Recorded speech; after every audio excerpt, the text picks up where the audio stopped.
Bueno, ahora sí, muy buenos días. Como les adelantaba, necesito que ingresen a Socrative. Ya somos 16 personas las que están en Socrative. Por favor, un poco más, inclúyanse. Somos 35 personas en el curso. Necesito que me den su opinión. Necesito saber qué es lo que ustedes piensan. Les voy a hacer dos preguntas de inicio y una pregunta al final. ¿Ya? Así que necesito que se queden con este Socrative. Eh, es un buen sistema, me parece que lo voy a usar también para el control de lectura que tenemos la próxima clase. Eh, esa lectura ya se encuentra en la plataforma, al igual que esta clase de hoy, también ya se encuentra en la plataforma. Así que para la próxima clase, recuerden, de entrada vamos a tener un un control de lectura. Y pretendo hacerlo en esta plataforma, así que por favor ingresen. Somos 37 personas, hay 17 personas en Socrative. Miren, estas 37 personas que están en la clase están en internet, así que no hay excusa para no ingresar a Profe, Socrative. profe, lo Dígame. siento que es que recién me acabo de conectar, lo siento, pero no sé cómo entrar a Socrative y hacer lo que hay que hacer. Ahí dice, pues mire, si usted ve la pantalla, está la página web www.socrative.com. Después Ya, abajo tiene que hacer tres sencillos pasos. Ahí donde dice login, ¿cierto? O es donde uno se ingresa al sistema, ¿cierto? Aprieta login y después va a tener dos opciones: student login o teacher login. Ustedes Ah, son todos estudiantes, así que tienen que ingresar a student login. Luego, cuando les pregunte el nombre de la sala o room name, tienen que ingresar esas letras que están en verde. R Castro H.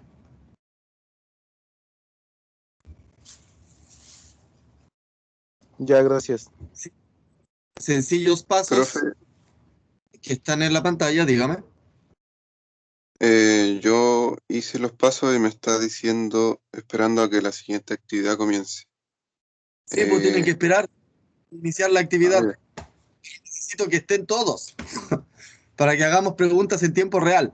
Por eso les decía, sean pacientes, ingresen y esperen. Cuando ya seamos un número suficiente, empezamos. ¿Ya? Yo lo espero un minutito más. Ahí dice esperando a que la actividad empiece porque el profe todavía no ha empezado nada. Necesito hacerle dos preguntas, pero a ver, para motivarlos, ya somos 27 personas en Sócrates y me parece que vamos a iniciar, ¿cierto? Entonces, esto lo vamos a hacer de la siguiente forma.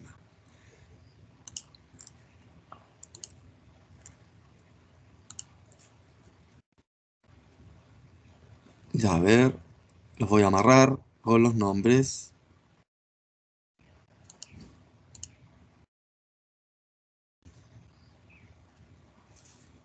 Ya. Profe, Señores, ahí está la pregunta. Eh, les va a pedir un nombre, ¿cierto? Para que se identifiquen. No pueden ser NN aquí. Yo necesito saber quiénes son las personas que participan. Y esto ustedes saben, internet queda todo registrado. Por lo tanto, ingresen. Profe, Dígame. pues puede agregar a un compañero que no puede ingresar a la sala. ¿Le dieron el link? ¿Le pasaron el link del aula virtual? Ya, pues sean No, yo lo intenté agregar, pero varios no me de. No, pues usted no puede agregar, solo denle el link. Aquí me va a aparecer que alguien quiere ingresar. Cópienle el link de la LMS, el mismo que ustedes ingresan. Ok, profe. O también lo pueden sacar de aquí, de participantes al lado. O me dice cómo se llama él o en realidad su dirección de la UCM. Si alguien me deletrea, yo lo puedo ingresar.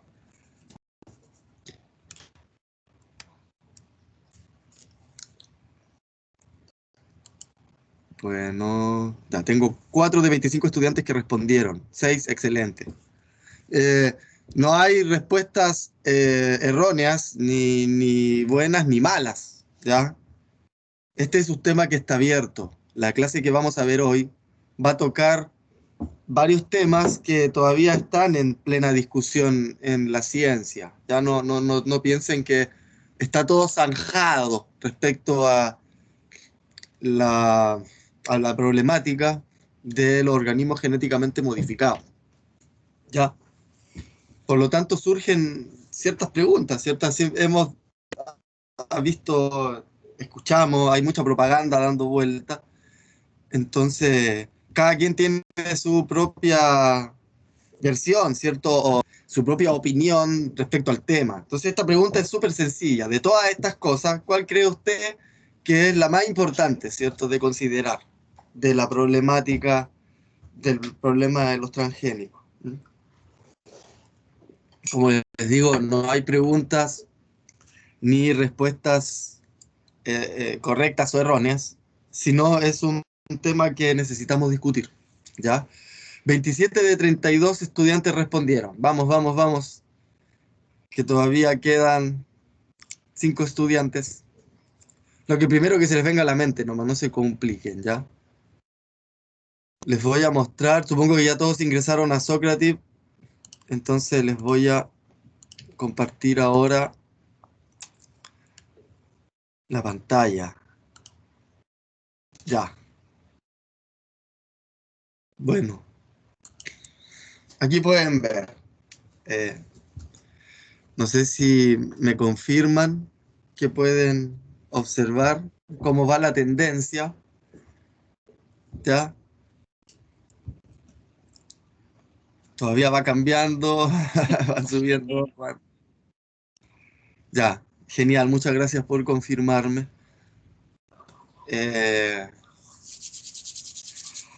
Bueno, me parece que va ganando la B, ¿cierto? La problemática está en modificar la información genética de los organismos, ¿cierto? Ya. Vamos a ver qué ocurre con eso. La segunda mayor tendencia indica que la inserción de los genes de ciertos organismos sobre otros sería el problema, el mayor problema, ¿cierto? O tendría la mayor importancia dentro de lo que se discute. A ver, tengo un mensaje aquí, parece. Lo siento. Oh, no, pero ustedes están viendo la otra pantalla, así que bien. Ya. Hay un chat aquí, alguien me escribió. Felipe, perfecto. Muchas gracias, Alberto. Vamos a ingresar al compañero. Oh, rayos. Esto no copia bien. Vamos, don Felipe Ortega.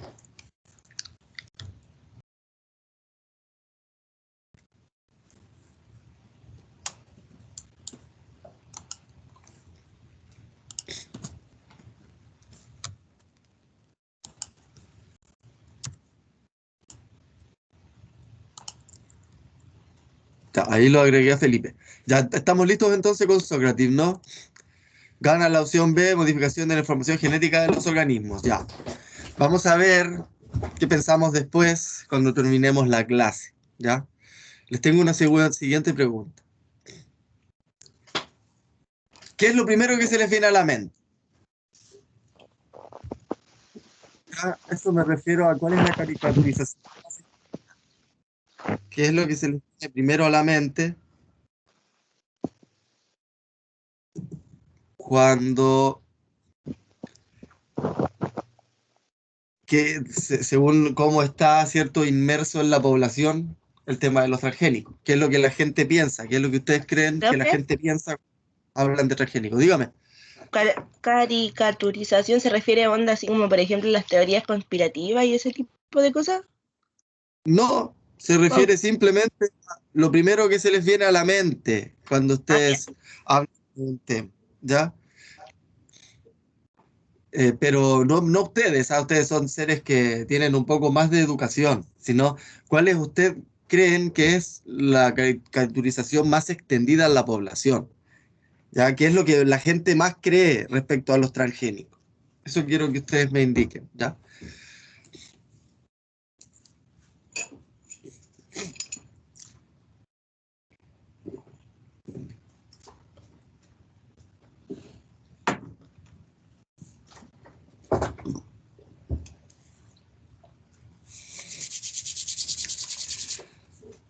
Vamos, 26 de 37. Lleguemos a los 30 y empezamos a ver las tendencias. Para no perjudicar las tendencias, ¿cierto? Ustedes saben que se puede sesgar cuando vamos sabiendo los resultados antes, ¿no? Ya, veamos la tendencia entonces. ¡Ah, Yanai! Aquí no hay tanto, aquí no está tan claro, ¿ven? ¡Qué locura! ¡Qué interesante ejercicio! Ya a mí la verdad me llama mucho la atención. Estos datos los vamos a analizar después, ¿ya? Primero, y sí, la gente piensa eso, ¿cierto? Y también tenemos miedo respecto a las alergias, y hay miedos que están muy fundamentados, ¿ya? Es un negoción de las transnacionales también, ¿cierto? Por otro lado, ya las patentes nos tienen atrapados en la soberanía alimentaria, ¿sí? Y hay mucho ruido de los activistas respecto al tema de la soberanía alimentaria. Y por otro lado, no podemos negar, ¿cierto?, que es un avance biotecnológico positivo importantísimo, ¿cierto? Que tal vez las cosas siempre se pueden hacer de mejor forma, ¿cierto? Pero es innegable que la transgénesis es un aporte, ¿ya? A ver, los científicos hacen ciencia, ¿cierto? El problema es cuando una institución con fines de lucro, ¿cierto?, se apodera de la ciencia y del avance tecnológico para lucrar. Ahí es donde estamos en un problema, ¿cierto? La ciencia per se no tiene nada de mal, ¿cierto? Pero si se utiliza con otros fines, bueno, se nos complica la cosa, ¿ya? Y eso vamos a observarlo en esta clase. Les agradezco mucho su participación en esta encuesta y sus datos son valiosos para nosotros, al igual que para Facebook, ¿cierto? Twitter, Google y todos los demás que lucran con nuestros datos. Bueno, señores. Primero, ¿qué es un transgénico, cierto? ¿Cómo vamos a definir qué es un transgénico, ya? Y para la ciencia lo vamos a definir de la siguiente forma, ¿ya? Primero, en modificar genéticamente una planta, ¿cierto? Modificarla, ya sea con sus propios genes, ¿cierto? Que mediante lesión génica o mediante replicación, bueno, hay formas de modificarlo, de hecho ya se puede crear directamente un donde se va codificando, ¿cierto?, en base a sus bases nitrogenadas, un mensaje, esos mensajes ya en general se conocen, hay estudios de los genomas de un montón de organismos, ya el genoma humano también ya se conoce, ya existen células creadas en laboratorio en base a información genética diseñada, ¿cierto? Entonces, nada, de cualquier forma que modifiquemos un organismo, ya sea modificando sus propios genes o insertando genes de otros organismos, ¿cierto? Va a ser un transgénico, ¿ya? Y en realidad, como les decía, trans viene de transferencia, ¿cierto? Pero también se utiliza para cuando hacemos modificaciones. De hecho, los transgénicos clásicos, ¿cierto? Los más conocidos, importantes durante mucho tiempo, se basó justamente en la transferencia de algún gen de otro organismo sobre otro. Pero hoy en día la transgénesis va avanzando, o la biotecnología está avanzando por el otro lado, ya por el lado de tomar la maquinaria genética ya existente y poder modificarla. ¿Ya? Bueno, existen distintas formas de hacer esto, ¿cierto? De transferir genes. ¿Ya? La primera es por medio de los liposomas. ¿Ya? Los liposomas son vesículas, ¿cierto? Son bolsitas, ¿cierto? Lipídicas, que están formadas por varias capas, ¿cierto? Que encapsulan distintos elementos dentro de la célula en el citoplasma, para poder a veces eliminarlos o a veces dejarlos así inertes, ¿cierto? Entonces, los biólogos han podido utilizar estas estructuras celulares naturales para que hagan el trabajo de ingresar nuevos elementos a la célula. Esto no es solo para genes, ya también es para medicamentos, también es para toxinas. Cualquier cosa que se quiera ingresar a la célula, los científicos lo hacen mediante liposomas. También sirve para ingresar transgenes, ¿ya? Ahora esta forma no es muy utilizada, ¿cierto? Pero existe. ¿Ya? Profe, Dígame. pero si se le ingresa algo que no son genes, ¿igual es considerado como transgénico ya la planta o la célula? No, solo tienen que ingresar genes para que sea Ya, transgénesis. vale. El resto es inoculación. Inoculación, usted puede inocular lo que quiera. Eso se usa en la ciencia. Pero no tanto para los genes, como le digo, ya el tema de los liposomas.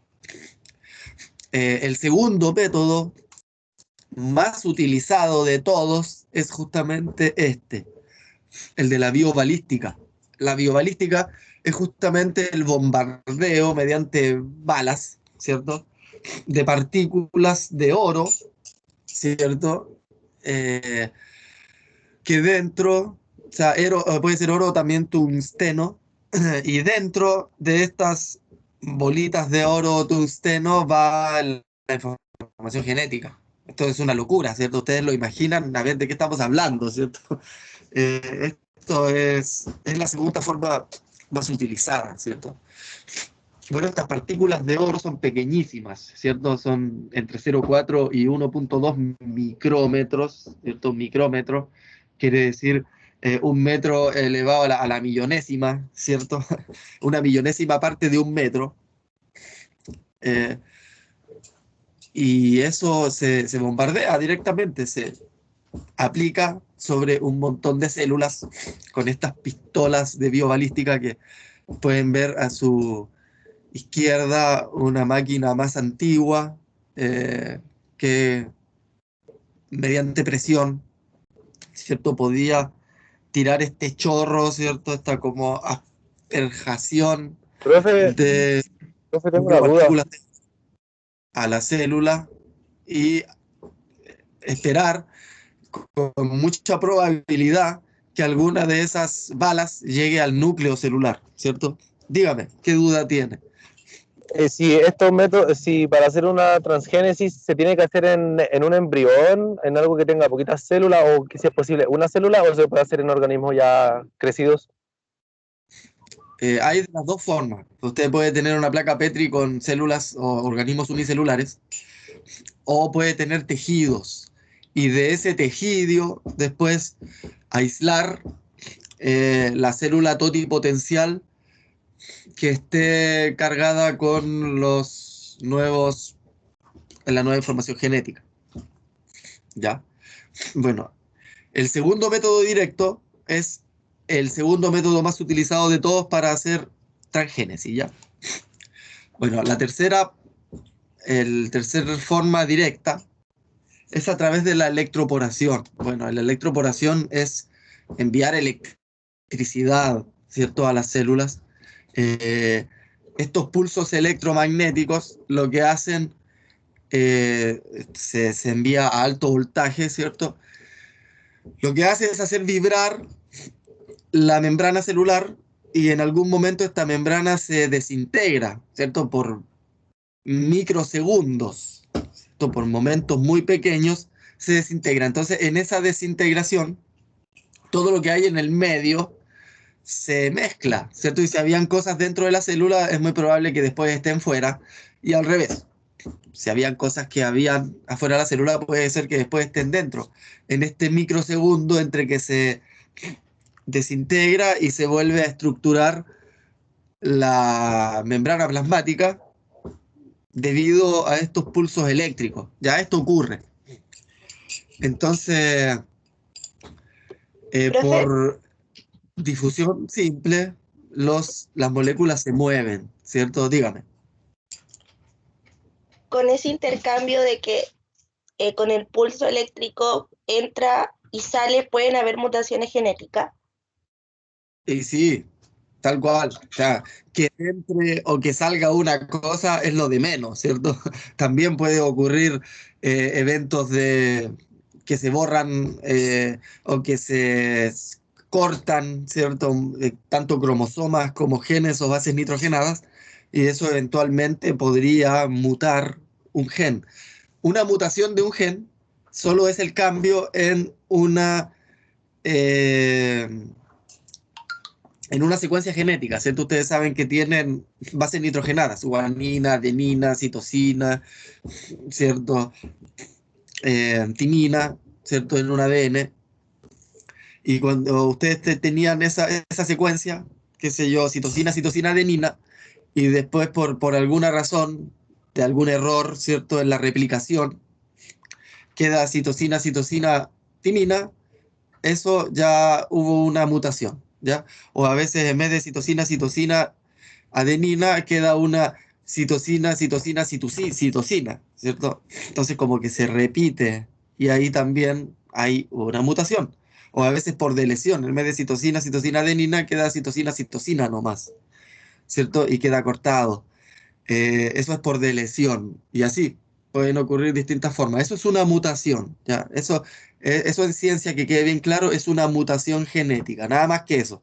Es el cambio en la secuencia de bases nitrogenadas, ¿ya? Por delesión, replicación, sustitución o inserción, ¿cierto?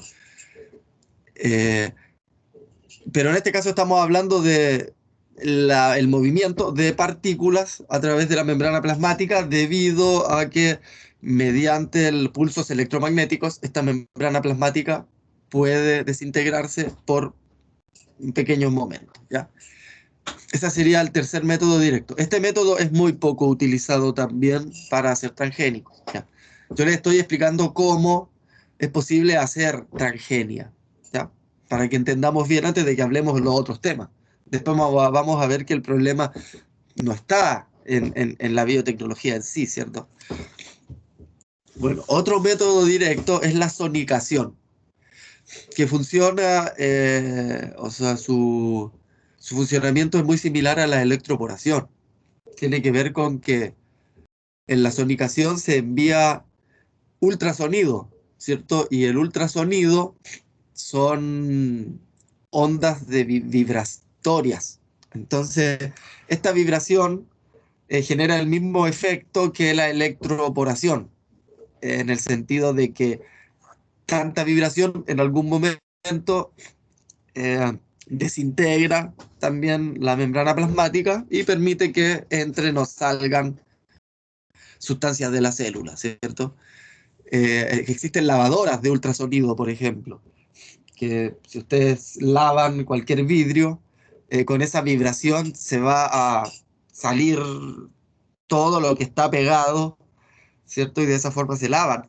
Y muchos elementos en laboratorios científicos se lavan en lavadoras de ultrasonido, especialmente en laboratorios biológicos, porque esa forma de alta vibración te asegura, ¿cierto?, de que todas las partículas, moléculas que estén bien adheridas, se desprendan, ¿ya? Eso también se utiliza para revolver, ¿cierto? La membrana plasmática de la célula y permitir que salgan y entren elementos a la célula. ¿Ya? Esta forma directa tampoco es tan utilizada, ¿ya? Otro método directo es a través de protoplastos. Bueno, los protoplastos son células vegetales que por alguna razón no tienen paredes celulares, ¿ya? En laboratorio se puede, ¿cierto?, a través de ciertas sustancias, disolver o diluir la pared celular y crear protoplastos, ¿cierto? En la naturaleza existen protoplastos solo en ciertas fases o etapas del crecimiento celular, como las células meristemáticas. En ese caso, ciertas células muy jóvenes pueden considerarse protoplásticas, pero en el laboratorio se puede lograr obtener protoplastos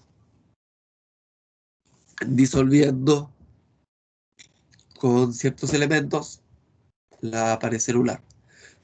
Bueno, ustedes saben que la pared celular es la principal barrera, ¿cierto? Para poder atravesar la pared celular tenemos que hacerlo a través de un plasmodesmo, ¿cierto?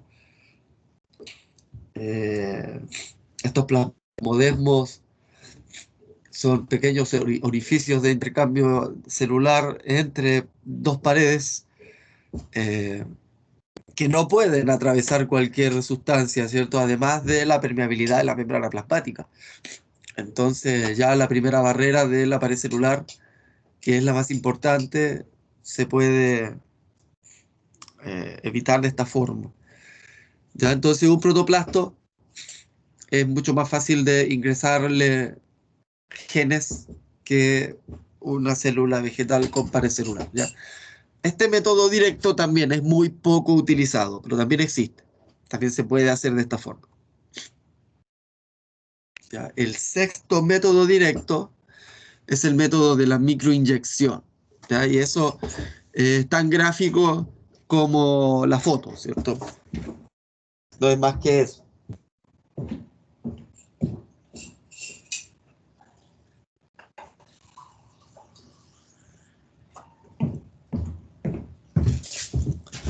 Entonces se llega al núcleo celular a través de una aguja microscópica, ¿cierto? Incluso nanométrica, y se puede ingresar, ¿cierto? O obtener información genética directamente del núcleo, ¿ya? Esta forma también es muy poco utilizada, ¿cierto? Es más para investigación científica que para aplicaciones industriales.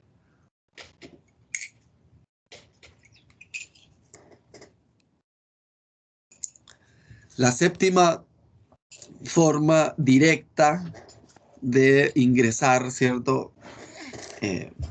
Genes es a través del láser, ¿cierto? Se envían células en una placa con paquetes de oro, ¿cierto? Rodeadas de oro de alguna forma, que llevan ADN extraño, y en ese medio se aplica láser. Cuando el láser daña a las células, bueno, estas pueden tender a recuperarse. Y cuando esta célula se recupera, puede ser que contenga en sí toda esta información genética que estaba en el medio en el momento que le llegó el láser. Imagínense, es una locura. Como hacer joder las pobres células, y cuando ellas se reconstruyen, se van a reconstruir con nuevos elementos extraños y ya la célula va a ser un Frankenstein, por así decirlo, ¿cierto? Bueno, eso explicado en una forma muy coloquial, ¿cierto? Un bioquímico vendría y me mataría, probablemente por explicarlo así, pero nada, solo me interesa que comprendan cuáles son los métodos, cuáles son las formas en las cuales se logra. Profe, ¿Ya? Esos eran métodos directos. Y ahora hay dos métodos indirectos. De estos métodos indirectos, el que tienen frente a ustedes es el método más utilizado para hacer transgénicos en toda la historia. ¿Ya? Denme un minutito, por favor, mientras leen.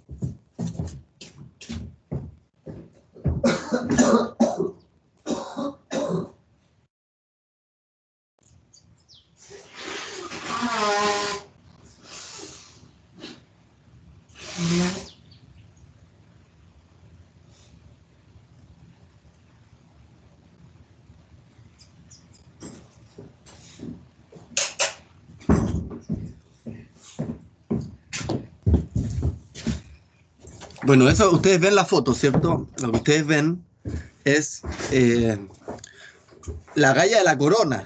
¿Ya? La galla de la corona es una de las enfermedades más conocidas, más famosas. También le llaman cáncer, ¿cierto?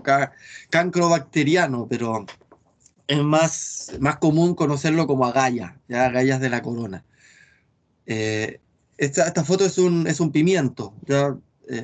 Si alguien conoce el árbol pimiento, además de la hermosa canción El Pimiento de Víctor Jara, se las recomiendo que alguna vez la escuchen.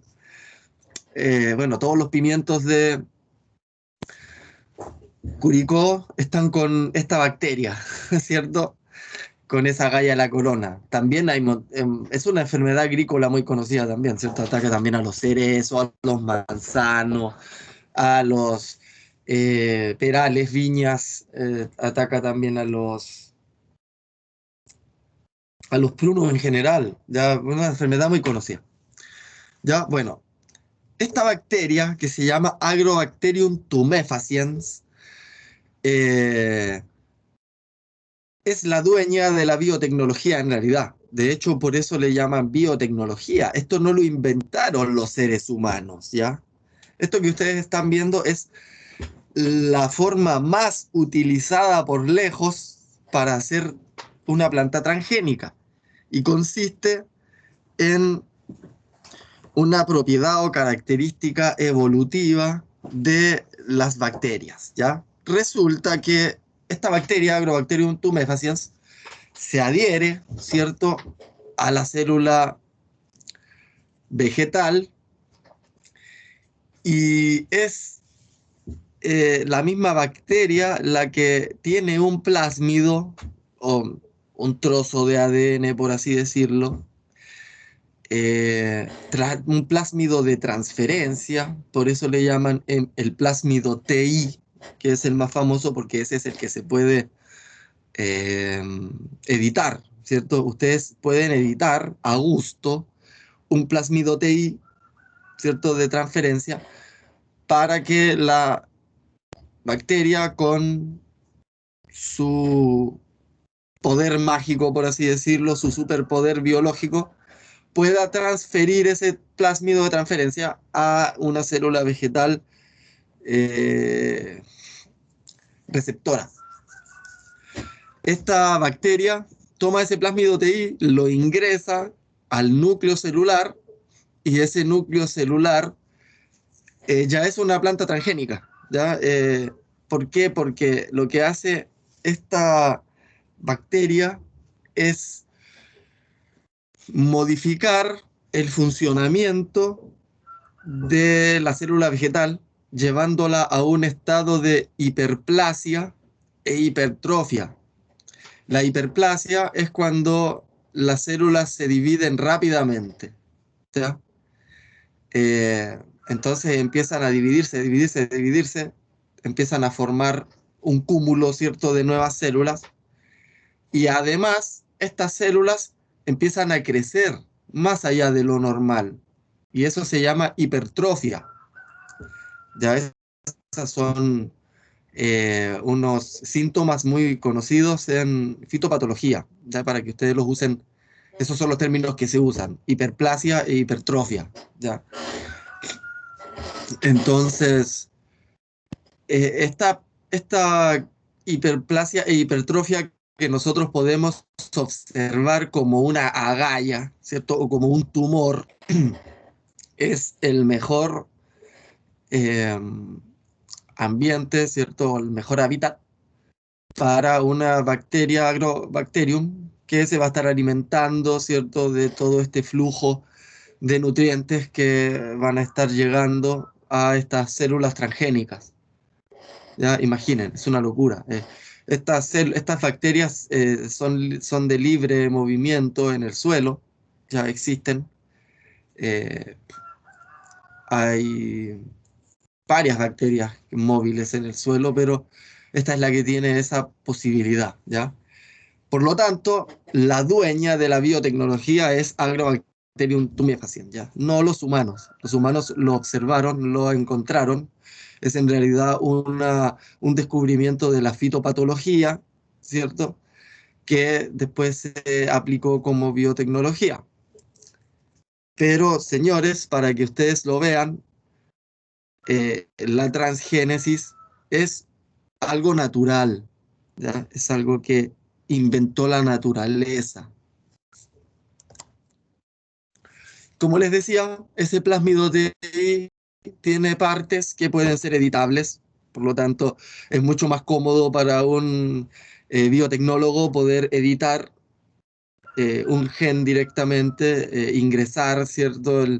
La codificación genética de interés y poder ingresarlo directamente a la célula, ¿ya?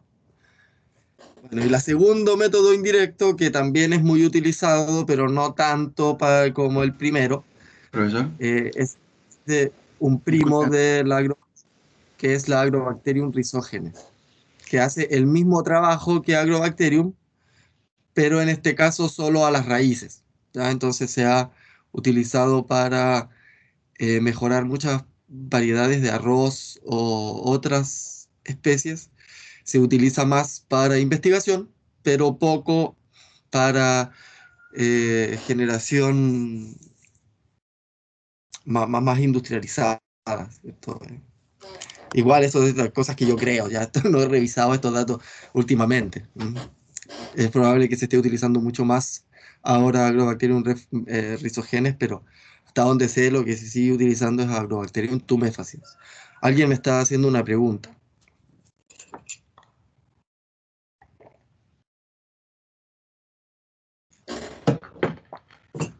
sí, yo que le quería preguntar cómo diferencia entre el método directo y método indirecto en general. Yo no creía que era por un proceso asistido y el otro natural, pero parece que no es así. No, los métodos directos es yo voy a ingresar directamente ADN a otra célula, ¿cierto? Ese es el directo. Lo puedo hacer, como te decía, electroporación, biobalística, microinyección, ¿cierto? Sonicación, protoplasto, ¿m? Eh, ¿Cómo se llamaban estos los primeros? Las vesículas esas, ¿cierto? Eh, Ya, y el método entonces en el indirecto, por quiere ejemplo, en uno, una decir, bacteria lo hace. claro, eso es lo que le decía, el método indirecto más. Agrobacterium tumefaciens o Agrobacterium rhizogenes. ¿Por qué indirecto? Porque usted va a estar utilizando otra cosa para ingresarlo, ¿cierto? No lo va a ingresar directamente. Esa es la única diferencia. Pero en general, estas 9 formas que acabamos de revisar son las que la ciencia ha utilizado para producir nuevos organismos transgénicos, ¿ya? Quédense con eso. Y de estas formas, la más utilizada es Agrobacterium tumefaciens y la segunda forma más utilizada es la biobalística, ¿ya? Bueno, y los vectores virales, que es lo que se está empezando a utilizar ahora, específicamente o principalmente retrovirus. Esto es todo una locura, ya es revolucionario en la ciencia. Eh, Ahora, bueno, ahora por el tema este del coronavirus nos hemos educado mucho respecto a cómo funcionan los virus, Entonces, imagínense la potencialidad que tiene para poder, ¿cierto?, utilizar esta maquinaria infectiva, ¿cierto?, para poder ingresar información genética de interés agronómico, ¿cierto? O sea, los núcleos, lo que hacen los virus es eso.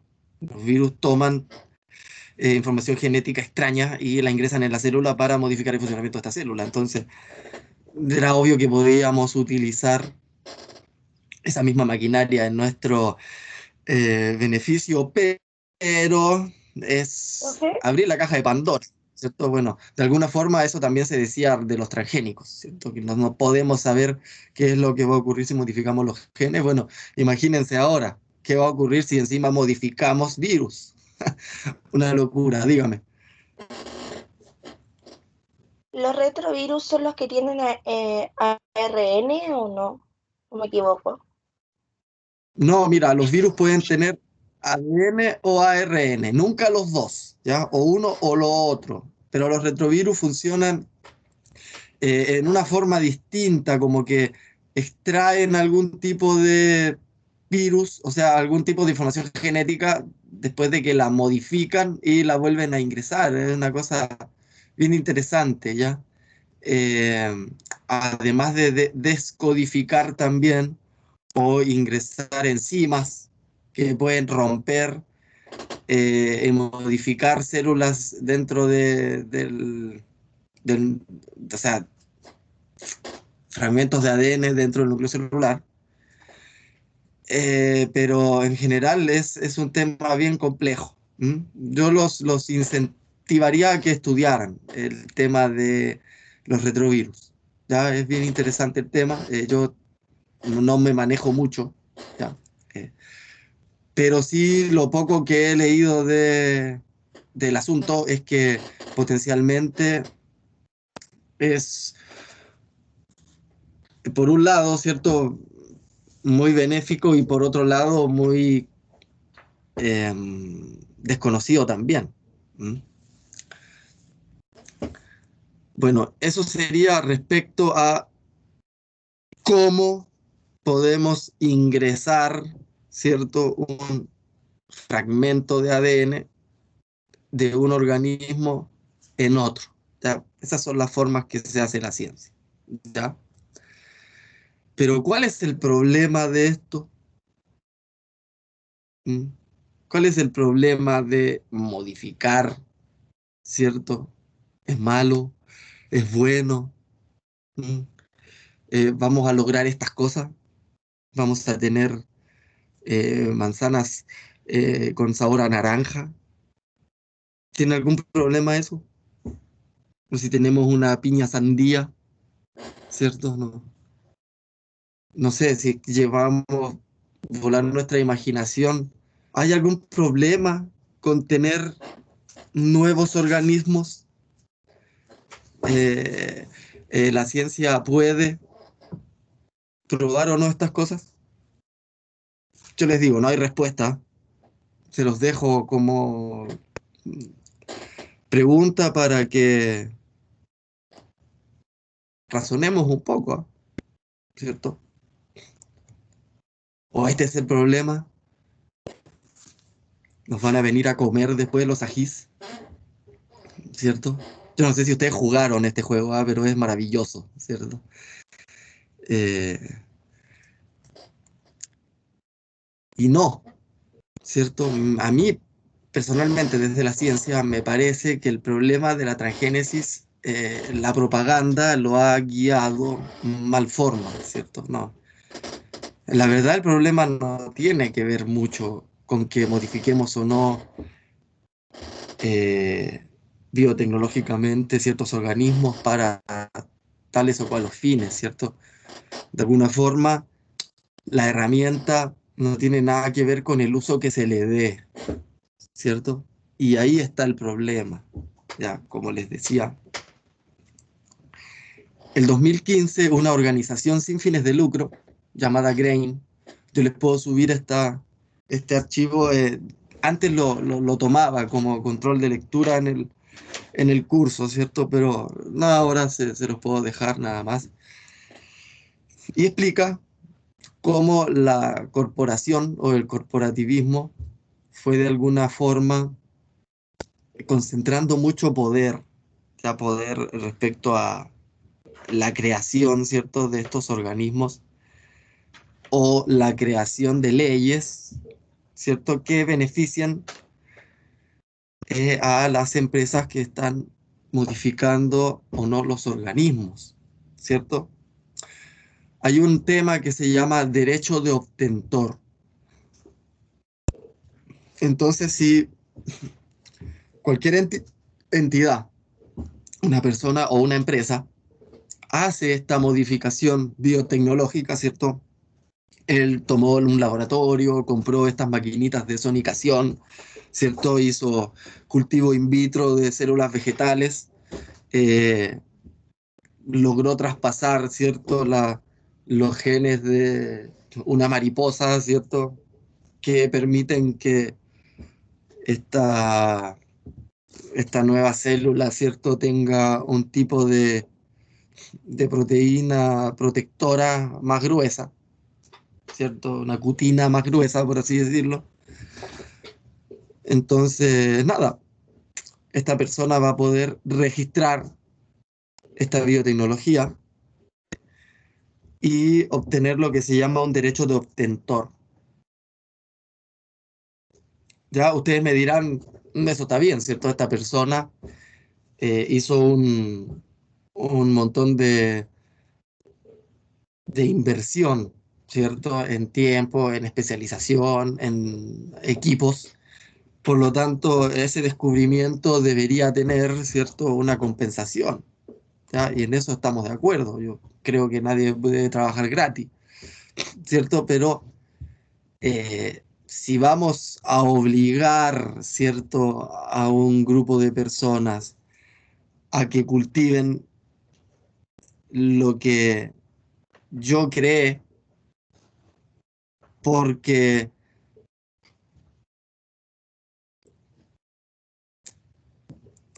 tengo las leyes en mis manos, ¿cierto? Y los organismos gubernamentales en mis manos para promover, ¿cierto? Mediante la propaganda, mi producto, poder cobrar un royalty, ¿cierto? Sobre ese producto, porque soy el dueño, ¿cierto? Tengo el derecho de obtentor. Voy a poder controlar también la demanda de estos productos.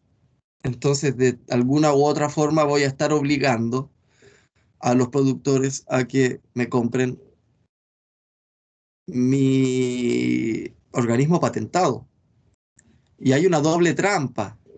La trampa es que si yo soy una empresa productora de semillas transgénicas, les voy a decir ya, ok, cómprenme la semilla transgénica porque les garantizo que van a tener una mayor producción. Pero para que ustedes logren esa mayor producción, es necesario que hagan las cosas como yo les digo, ¿ya? Eso se llama paquete tecnológico. Entonces yo les digo, ok, les vendo la semilla transgénica, ustedes verán cómo la cultivan. Yo no les puedo garantizar que tengan esos altos rendimientos, a no ser que ustedes me compren el paquete tecnológico. Solo de esa forma yo les puedo garantizar que van a tener esos superiores rendimientos que como propaganda yo les estoy indicando que tiene, ¿cierto? Porque ni siquiera hay mucho respaldo de estudios científicos en el tema, ¿cierto? Yo simplemente soy una empresa que digo, tengo un super maíz, pero para que ustedes produzcan super, tienen que comprarme mi paquete tecnológico. Mi paquete tecnológico son un montón de plaguicidas y fertilizantes y maquinarias que yo les vendo, ¿cierto? En países más grandes como Argentina y Brasil, los grandes productores ni se preocupan de ir a sembrar siquiera, ¿cierto? Lo que hacen es hacer un contrato de sus tierras con estas empresas transnacionales porque les van a vender la semilla y les van a vender el paquete tecnológico y por lo tanto se van a hacer cargo de todo el proceso, ¿ya? Aquí da lo mismo si era necesario o no generar un montón de prácticas que tal vez puedan ser cuestionables. Simplemente lo que importa es vender el producto, vender el paquete tecnológico, ¿cierto? Entonces, en ese sentido, es un modelo de negocio, ¿ya? Yo vendo la semilla, pero no voy a ganar mucha plata vendiendo la semilla en realidad, ¿cierto? Yo voy a ganar plata vendiendo el paquete tecnológico que hay detrás de esa semilla, que es la garantía de alta producción, ¿cierto?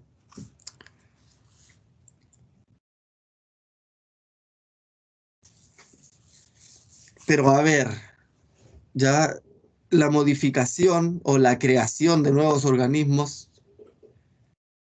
es más antigua que la transgénesis e incluso natural.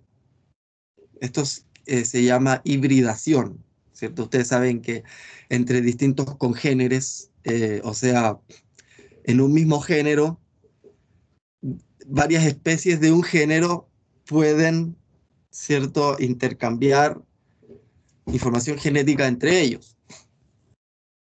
Entonces creamos un híbrido. O simple selección, ¿cierto? Los organismos, las poblaciones, a medida que tienen intercambio genético, van generando nuevos organismos por mutaciones naturales. ¿Ya? Esto ocurre. Entonces se van seleccionando estos biotipos distintos y se empiezan a reproducir entre ellos y se pueden formar todas estas cosas distintas, ¿ya?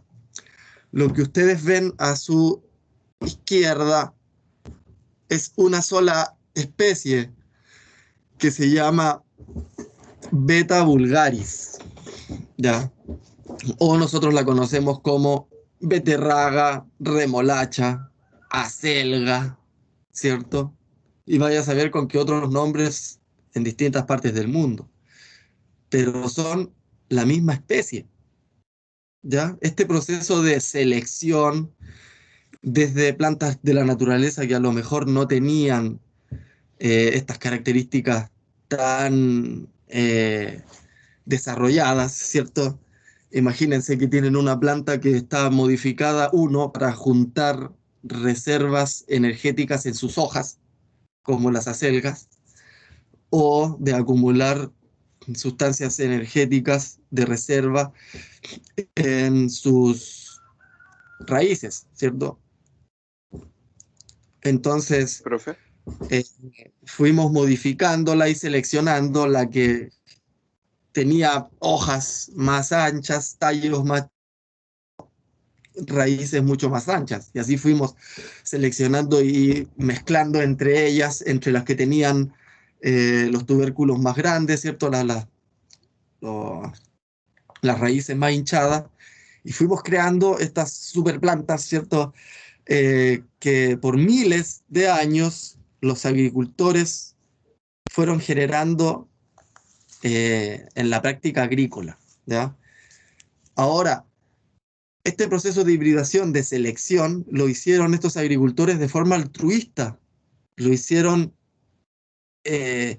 por el bien de la humanidad, o sea, en realidad no lo hacían buscando el bien de la humanidad, ¿cierto? Pero no tenía otro fin más allá de simplemente ir desarrollando un producto que viene de la naturaleza y que nosotros podemos modificarlos como los humanos, ¿cierto? Pero esto de venir y patentarlo como una creación humana y nueva es corporativo, ¿ya? Por miles de años los agricultores hicieron selección, hibridación y nadie les pagó derecho de obtentor. A eso voy. ¿Ya? Las plantas profe, tienen, a ver, la vida tiene 3.500 millones de años de evolución. Entonces, el derecho de obtentor se obtiene cuando la última parte, ¿cierto? ¿Cómo un humano o una entidad podría adueñarse de un organismo modificado si naturalmente o eh, por miles de años los humanos han venido modificando siempre? ¿Ya? Dígame. Tengo una duda con respecto a la hibridación. Lo que pasa es que en botánica el profe nos enseñó que un híbrido no tenía descendencia fértil y no me queda muy claro cómo es que funciona para modificarlo a lo largo del tiempo. Sí, pero eso se da más con los animales. ¿Viste? En las plantas el proceso de hibridación es distinto porque las plantas no son diploides, son poliploides. Hay mucho poliploidismo. Entonces, mira, las plantas son una locura. Y si te quieres meter en la vida sexual de las plantas, yo te recomiendo que tengas una apertura mental muy amplia. Eh, Porque es así, ya en general muchas de las plantas también tienen reproducción asexual, entonces tú solo lo que vas haciendo es seleccionando y luego ir manteniendo, ¿cierto? Estos biotipos extraños y mezclándolos entre ellos. Hay un montón de formas de hacer hibridaciones. Por root cruza, por retrocruza, si tú lo que quieres es ampliar el pool genético o si lo que quieres es reducir el pool genético. O, cuando hablamos de descendencia fértil, en general hablamos en seres diploides, ¿ya? Y por eso que el ejemplo siempre se da con los animales, ¿cierto? Cuando te dicen, ya, un caballo y un burro te va a dar una mula, pero no podéis tener hijos de mula, ¿cierto? Ese es un híbrido. Pero en el caso de las plantas, como te digo, es una locura. Ya el poliploidismo ya te va a llevar para cualquier lado, ¿cierto? Las plantas hacen orgía, ya esa es la locura. Entonces, no todas las plantas tampoco, ¿cierto? Pero en este caso el ejemplo que le estoy dando es más selección que hibridación, porque es una sola especie, ¿ya? Pero en el caso de la frutilla que nosotros comemos, por ejemplo, la Fragaria X ananasa, es un híbrido de dos especies distintas, ¿cierto? Eh, ¿Cómo se llama? El plátano que nosotros comemos, la Musa X paradisiaca, es también un híbrido entre otras dos especies, ¿ya? Pero no se compliquen, igual sigamos la clase. ¿M? Yo les diría que si hay dudas, no sé, las simplifiquemos un poco, si no, no vamos a avanzar mucho. Eh, a su derecha, lo que tenemos es otra especie que se llama Brassica oleracea, ya que nosotros la conocemos como coliflor, repollo, brócoli, romanesco, raballito de Bruselas y varias más, ¿cierto? Eh, es lo mismo, es una especie que fue seleccionada por agricultores durante mucho tiempo, muchos años, y pudieron llegar a una diversidad intraespecífica altísima, ¿cierto? Convengamos que todos los organismos tienen biodiversidad intraespecífica bien amplia, ¿cierto? En general somos todos bien distintos, ya no somos todos humanos, Homo sapiens, y podemos tener descendencia fértil, pero eso no quiere decir que vamos a ser todos iguales, ¿cierto? O sea, aunque ustedes no lo crean, yo y Brad Pitt somos de la misma especie, ¿cierto? Tal vez no nos parecemos mucho, pero sí somos de la misma especie. Piensen que por mucho tiempo en la taxonomía, muchas veces plantas que eran distintos fenotipos de un mismo genotipo eran consideradas especies distintas.